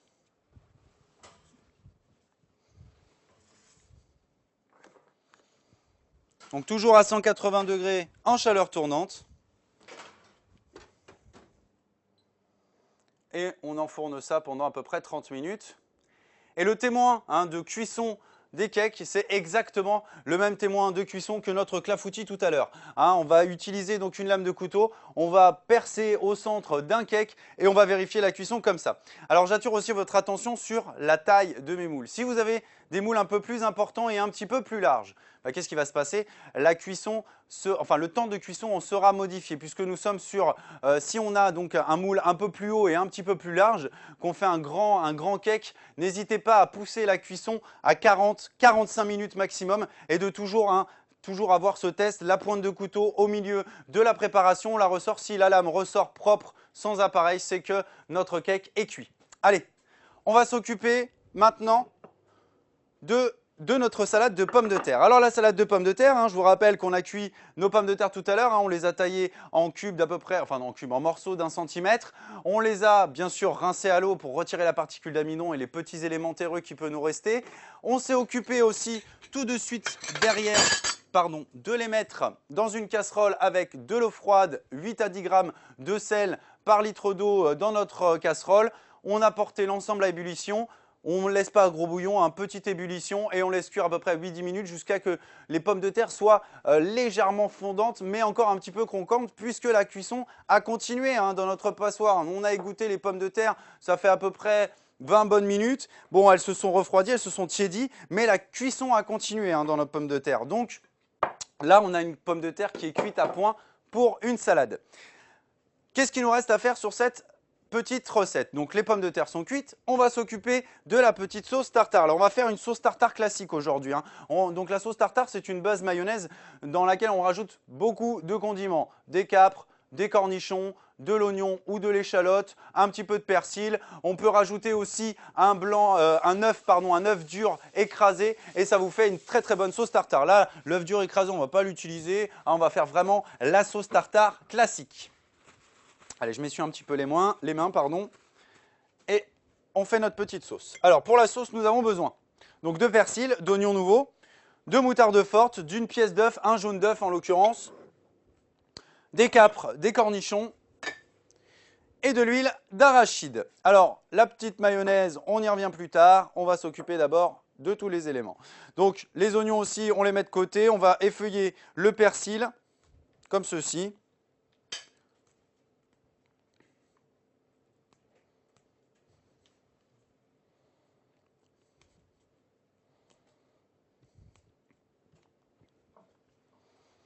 Alors les petites tiges, hein, on pourrait les garder hein, pour un bouillon de légumes. On aurait même pu, tiens, bah, j'y ai pas pensé. Vous auriez pu me le dire quand même.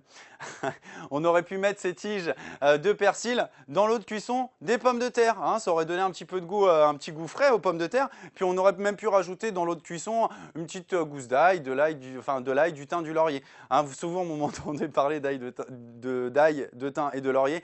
Mais bon, voilà, j'aime la cuisine méditerranéenne, j'aime les aromates, donc j'aime bien un petit peu agrémenter l'ensemble de ma cuisine avec ces petites préparations. Et puis ça parfume bien, hein. Puis on peut se permettre toujours hein, de modifier hein, au lieu de cuire à l'eau. On peut tout, alors éviter hein, bien sûr pour les cuissons nettes. Hein, quand je parle de cuisson nette, je parle de purée par exemple. Hein, on veut une purée bien lisse, qui ne soit pas colorée, qui n'ait pas de pigment. Donc dans ces cas-là, on ne rajoute rien. Par contre, si on veut faire par exemple des pommes de terre, et ben, si on veut parfumer nos pommes de terre, on aurait pu rajouter un petit cube de bouillon de légumes, même à faire du bouillon de légumes maison. On aurait pu cuire nos pommes de terre dans un bouillon de légumes. Hein, ça leur aurait donné un peu plus de goût.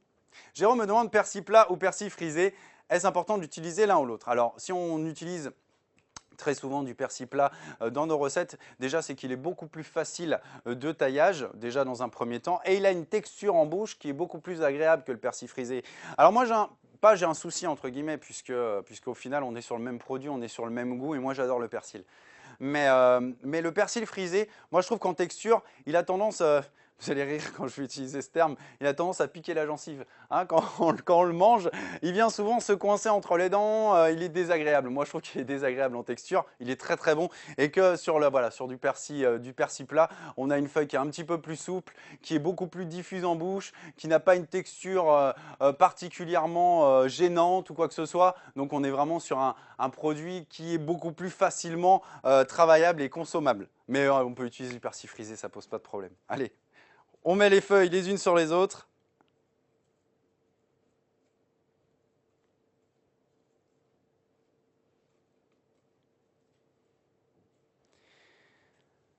FE me demande, peut-on monter la mayonnaise au robot? Oui, on peut, bien sûr, oui, bah, ça ne changera rien, sauf que là, on va vous tricher un petit peu. On va vraiment faire la petite technique. Je vais vous montrer comment on maintient le bol hein, sans avoir besoin de quelqu'un d'autre qui tienne le bol, puisque avec le fouet, le bol va tourner un petit peu dans tous les sens. Et puis bon, hein, souvent on se dit ah les mayonnaises on les rate. Hein. Bah, là on va voir qu'on peut réussir une mayonnaise très très facilement. Mais oui, bien sûr on peut la réaliser au robot. Allez, donc vous avez vu, hein, j'ai roulé mon persil sur lui-même. Hein, j'ai bien superposé mes feuilles.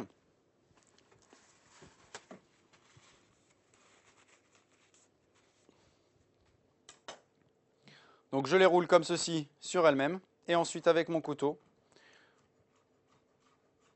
je viens, regardez, hein, le mouvement que je fais est très important hein, pour le taillage des herbes. Toujours avoir ce mouvement vraiment de scie important pour bien couper l'herbe et ne pas l'écraser. Sinon, on casse la fibre de l'herbe et on l'oxyde. Hein, elle va pas tenir très longtemps.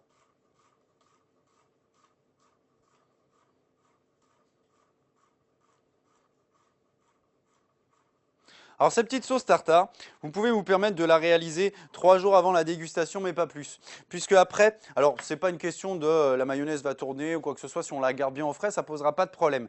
Par contre, c'est simplement tous les éléments qu'on aura mis dans notre petite mayonnaise pour faire notre sauce tartare qui vont un petit peu, enfin qui vont pas un petit peu, qui vont perdre en goût, qui vont perdre en saveur, qui vont perdre en texture. Et là, on est sur quelque chose, on est sur une sauce qui est vraiment moins bonne, qui se sera liquéfiée, hein, puisque plus on la garde, plus le vinaigre hein, de nos aromates, enfin de nos des éléments qu'on va rajouter dans le tartare, plus on les laisse dedans, plus le vinaigre et l'humidité se libèrent et on obtient une sauce qui est relativement liquide. Donc on la garde 3 jours, ça suffit largement. Mes petites herbes sont faites. Regardez, je les mets pour l'instant sur le côté de ma planche. Je récupère les petits cornichons. Alors les petits cornichons, on va les tailler en petits dés. Donc je taille mes cornichons comme ceci en petites tranches et ensuite on va les retailler en petits bâtonnets, ensuite en petits dés. Alors ce qui est intéressant avec le cornichon dans la sauce tartare, c'est que ça apporte ce croquant bien caractéristique des sauces tartare. Alors cette sauce tartare hein, peut être servie avec des pommes de terre, mais peut très bien être servie aussi avec de la viande, avec quelques poissons, hein, avec un bon poisson froid. Hein, par exemple, bah, tiens, on est dans le thème du pique-nique. Là, on aurait pu faire par exemple un petit filet de cabillaud en vapeur ou poché, hein, avec une petite vapeur d'agrumes ou un petit peu bah, comme vous avez envie d'aromatiser votre vapeur. On fait cuire ce petit cabillaud, on le laisse refroidir tranquillement. Le lendemain, on le sort hein, pour le pique-nique, accompagné d'une sauce tartare avec une bonne tranche de pain grillé. Là, je pense qu'on est très bien. Allez, les petites tranches de cornichons, je les superpose et je vais tailler en petits bâtonnets.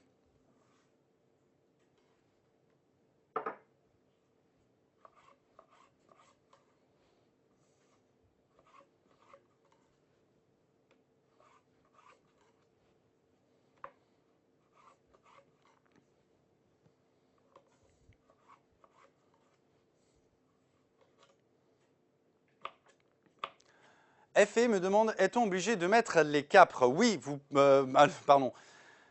Non, on n'est pas obligé, puisqu'on a du vinaigré qui vient par notre cornichon, donc on n'est pas obligé. Mais oui, puisque ça fait partie vraiment, c'est partie intégrante de la recette de la sauce tartare. Mais non, nous ne sommes pas obligés. On n'est même pas obligé de mettre du persil, on pourra mettre de la ciboulette aussi. Hein. Par contre, le cornichon, hein, c'est un peu le nerf hein, de la sauce tartare, donc veillez vraiment à l'avoir hein, pour quand même que ça fasse penser à une sauce tartare.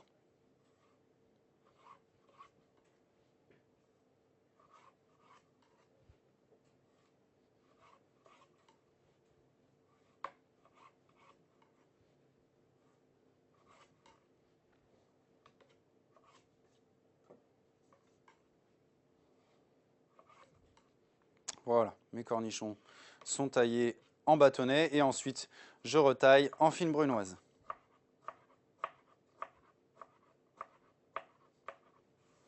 Et je mets mes cornichons à côté du persil.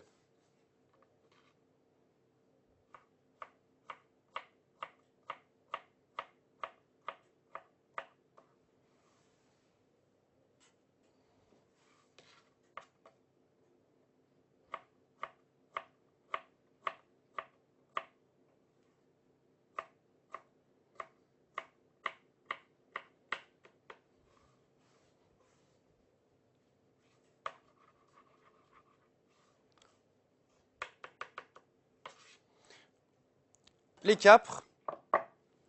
Alors les capres, on va les hacher grossièrement. Hein, pas besoin non plus de trop les travailler, hein, puisqu'on a quand même un produit qui est relativement petit. Alors si vous avez des capres à queue à la maison, hein, vous savez, c'est ces capres où on a une petite tige. Bien sûr, retirez cette petite tige et coupez-les en 4, hein, puisqu'à l'intérieur, on a des petits grains. Hein, la capre à queue est vraiment une capre différente des autres. Hein, donc regardez les petits grains qu'on a à l'intérieur des capres, et ben là, ils sont un peu plus prononcés, un peu plus pigmentés. Et n'hésitez pas à les couper que en 4 et à les mélanger dans votre sauce tartare. Vous serez agréablement surpris de tomber dessus dans la bouche. C'est vraiment un côté vinaigré.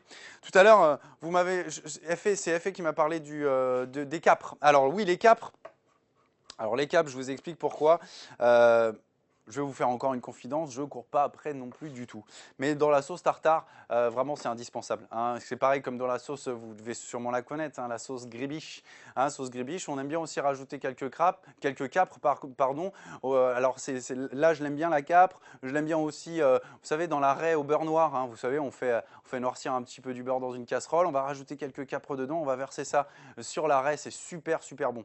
Hein, ça permet de découvrir un peu plus les produits. Il ne faut pas s'arrêter au premier goût qu'on connaît, hein, parce que si moi par exemple je m'étais arrêté à tous les goûts que je n'aimais pas quand j'étais jeune homme, eh ben, je ne serais pas là où je suis actuellement. Et justement j'ai appris à aimer des choses par exemple comme le réfort, hein, le réfort qui est quelque chose de très particulier. Le réfort c'est cette petite, ce navet j'allais dire, c'est comparable un petit peu au wasabi français entre guillemets, hein. C'est quelque chose de très fort, qui a un goût de radis très prononcé et qui a une force quand même assez importante. J'aimais pas ça du tout quand j'ai commencé le métier et ben voilà, à force de goûter et puis d'en manger dans d'autres préparations, ben on se rend compte qu'on est vraiment sur des produits super. Donc il faut ne jamais s'arrêter aux premières idées, hein, qu'on a sur les produits, toujours goûter, toujours regoûter, il ne faut jamais s'arrêter. Je parle bien de goûter, hein, je ne parle pas de manger, hein, donc n'hésitez pas à regoûter et après à vraiment vous refaire une idée du produit. Allez, les oignons. Alors les oignons, on retire les petits filaments, hein, si on en a quelques-uns à la base de l'oignon. On retire la première peau si elle est un petit peu sèche. Regardez comme celle-là, là, elle est un petit peu sèche, la première peau, je la retire. Et donc ces oignons, nous allons les ciseler. Alors les ciseler, hein, c'est les couper en fins morceaux, en petits dés.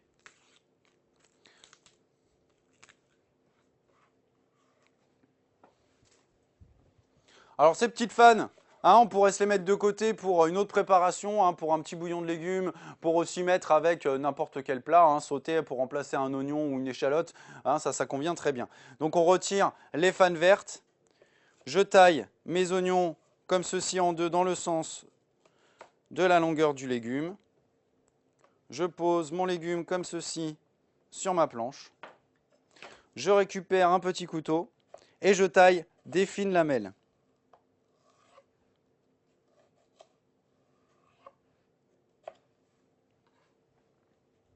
Une fois que j'ai taillé mes fines lamelles, je retourne le légume et je taille très finement l'oignon nouveau.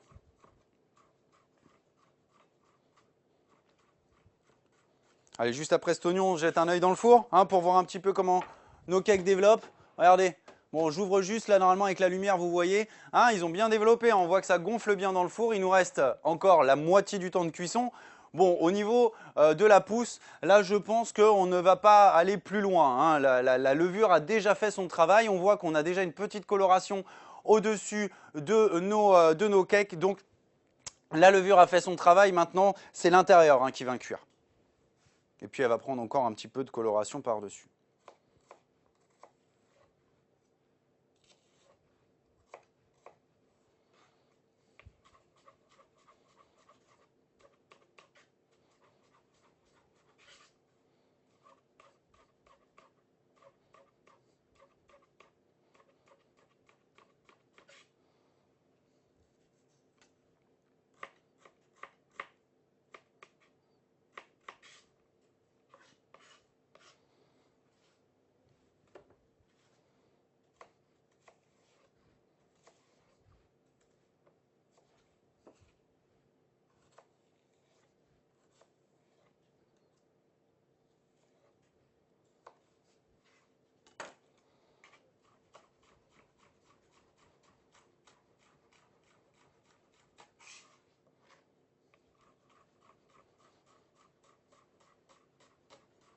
Voilà, mes oignons sont bien ciselés.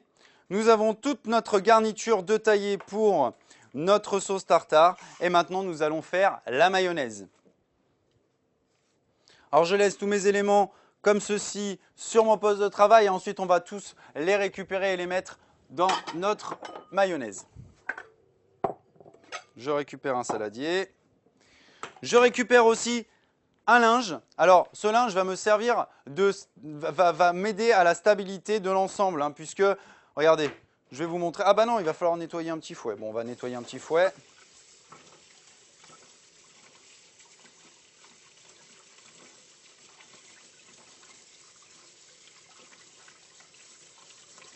Voilà. Donc après avoir nettoyé le fouet, on va donc monter notre mayonnaise. Mais je vais vous montrer pourquoi mettre ce torchon. Donc regardez, je le retire. Je vais mettre le saladier sur le poste de travail. Regardez, imaginez, on est en train de monter notre mayonnaise. Qu'est-ce qui se passe? Le saladier bouge dans tous les sens et on n'a pas de stabilité. Je prends mon linge que je mets sur mon poste de travail. Je cale au centre le saladier, je surélève légèrement et regardez, on peut mélanger autant qu'on veut, le saladier ne bougera pas.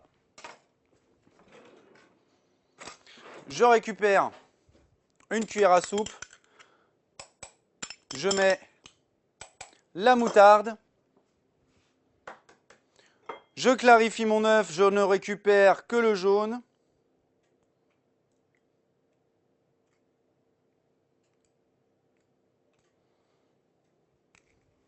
J'ajoute alors un petit peu de sel, hein, on évite de trop saler puisque n'oubliez pas que les cornichons, les capres sont un petit peu salés. Donc évitez de trop saler la base pour avoir après une sauce tartare qui sera beaucoup trop salée au résultat. Donc une petite pincée de sel et je mélange ma moutarde avec mon jaune d'œuf. Une fois que c'est bien mélangé, j'ajoute déjà un premier filet d'huile. Je l'incorpore. Une fois que la brillance de l'huile a disparu dans ma base, je recommence.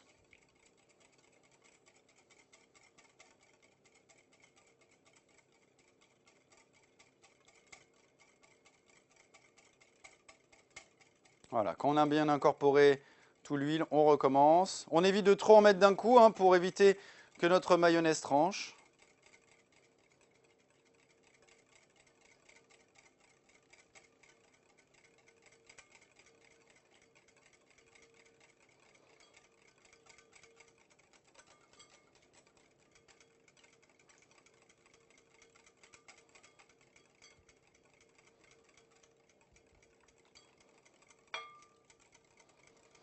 Voilà, maintenant, on va bien fouetter cette mayonnaise pour bien la serrer. Voilà, là on a vraiment quelque chose de bien dense, belle mayonnaise bien montée.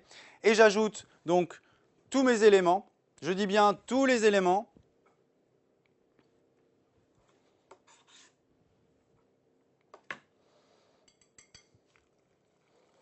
Et je mélange l'ensemble avec la mayonnaise.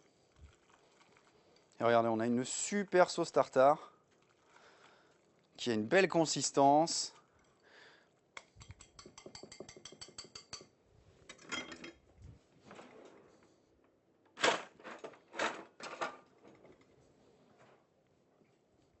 Et voilà notre sauce tartare de fait. Alors maintenant, il ne nous reste plus qu'à faire nos lardons hein, sautés à la poêle et déglazés au vinaigre de framboise. Donc le vinaigre de framboise, hein, vous pouvez le trouver à l'atelier des chefs. N'hésitez surtout pas à venir le chercher. Ce petit vinaigre, hein, on a une petite pulpe qui est vraiment pas mal du tout. Donc n'hésitez pas, hein, on a plein de petits vinaigres comme ça à la pulpe de fruits à l'atelier des chefs. Donc vraiment, ils sont très intéressants. Si vous n'avez pas ce petit vinaigre à la maison, un vinaigre de xérès ou un vinaigre de vin rouge conviendra très bien.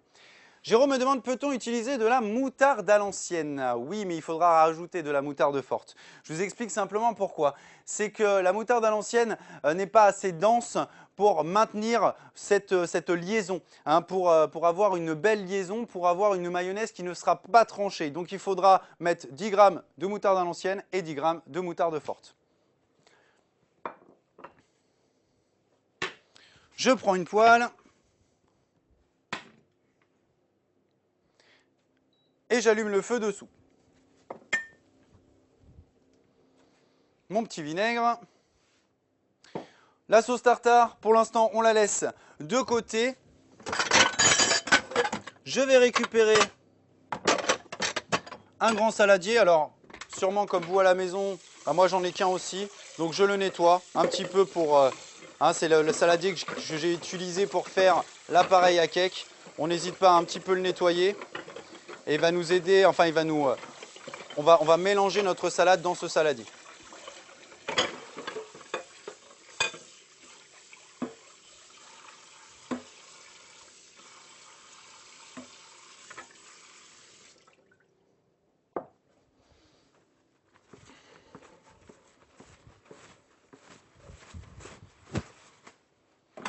On l'essuie bien.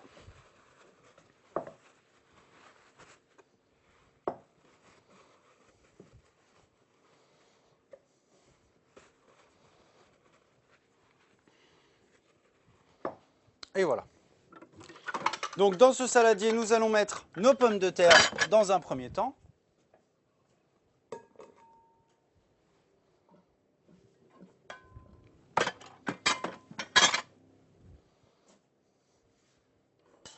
Je vais rajouter la sauce comme ceci. Et je mets à chauffer la poêle au maximum. Nous n'allons pas rajouter de matière grasse dans notre poêle, hein, puisque les lardons sont bien assez gras pour suffire à la cuisson, puisqu'il faut toujours ajouter une petite matière grasse hein, quand on fait des viandes, quand on poêle des viandes pour éviter que nos viandes ferment.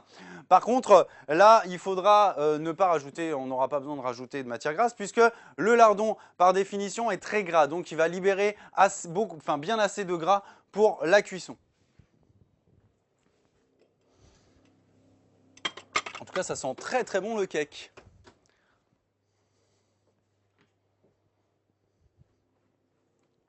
Allez, pendant que la poêle chauffe, je mélange mes pommes de terre comme ceci avec ma petite sauce.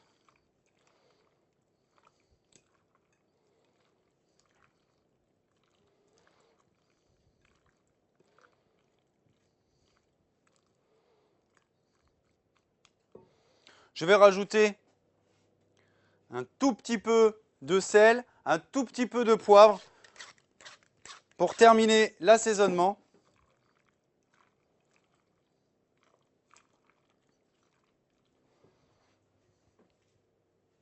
Voilà, regardez, ma poêle fume. J'ajoute les lardons.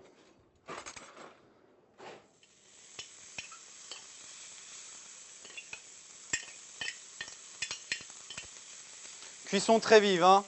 On ne baisse pas le feu, j'ai le feu à fond sous la poêle pour éviter de faire bouillir les lardons, puisque les lardons contiennent beaucoup de gras, mais aussi contiennent beaucoup d'eau. Donc si on a une chaleur, si on n'a pas une chaleur importante, eh ben nos lardons vont bouillir. Voilà, il ne nous reste plus qu'à incorporer nos lardons. Effet me demande, je servirai la salade de pommes de terre demain. Quand mélanger la sauce aux pommes de terre? Vous pouvez le faire maintenant. Alors, c'est bien même de le faire maintenant. Comme ça, les pommes de terre auront le temps un petit peu de mariner hein, dans la sauce. Et le côté un petit peu vinaigré des cornichons vont venir hein, se mélanger un petit peu avec les pommes de terre. Et vos pommes de terre seront un petit peu marinées demain par notre petite sauce. Donc oui, assaisonnez maintenant.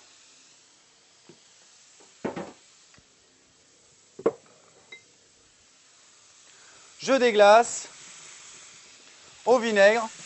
Hein, c'est très rapide, hein, on veut juste les saisir rapidement. Et je les débarrasse tout de suite dans les pommes de terre. Vous avez vu, c'est très bref, hein, pas besoin de les laisser 3 heures. Hein, on veut juste une petite coloration. On veut les cuire un petit peu, les déglacer avec le vinaigre pour retirer un peu les sucres que nous avons au fond de la poêle. Et voilà, regardez, hein, là, notre belle salade est prête. Alors n'hésitez pas à accompagner cette salade avec un petit peu de salade mesclun, quelques pousses de roquette, ça irait très bien. Veto me demande par quoi remplacer les lardons. Un petit peu de saumon fumé. Alors le saumon fumé, bien sûr, on ne le poêle pas, pardon. On fait des petites lanières hein, et on mélange avec notre sauce tartare, ça sera très bien. Allez, est-ce que notre clafoutis a assez refroidi pour être démoulé correctement? Je n'ai pas l'impression. Ah si, ah, mince. Voilà, donc hein, c'est bien ce qu'il faut ne pas faire, hein, comme je viens de faire là tout de suite. Éviter de démouler, regardez mon clafoutis est encore très tiède. Mais quand on l'a mis au frais, regardez, je vais vous couper une part. Une fois qu'on l'a mis au frais, ce clafoutis prend en densité, hein, on a quelque chose de bien dense et qu'on va pouvoir transporter sans problème en pique-nique. Bon là j'ai quand même essayé, hein, je voulais voir un petit peu avec vous puisque on va rendre l'antenne dans pas longtemps. Je voulais vraiment le démouler avec vous, mais bon là il faut quand même attendre, hein, donc ne le faites pas à la maison. Évitez de démouler votre clafoutis tout de suite, attendez qu'il prenne bien au frais. Et regardez, comme par magie, hop là, mon clafoutis est revenu.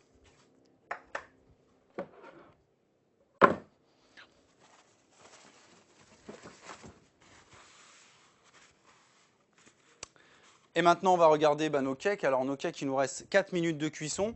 Je vais en sortir un petit pour vérifier déjà la cuisson d'un cake. Donc, comme tout à l'heure,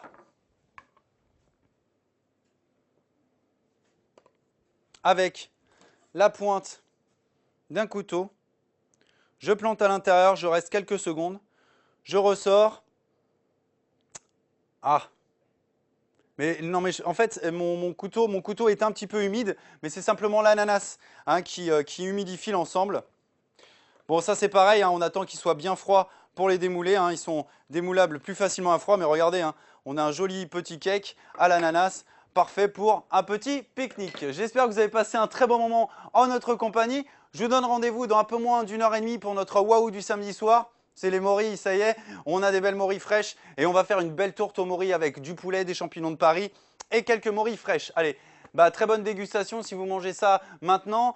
Conseil aussi, pardon, conseil d'utilisation, enfin de conservation, hein, donc tout à mettre dans du film étirable, ainsi que la salade, hein, bien filmé au contact. N'hésitez pas à mettre un film au contact du produit pour ne pas rien avoir qui sèche un petit peu.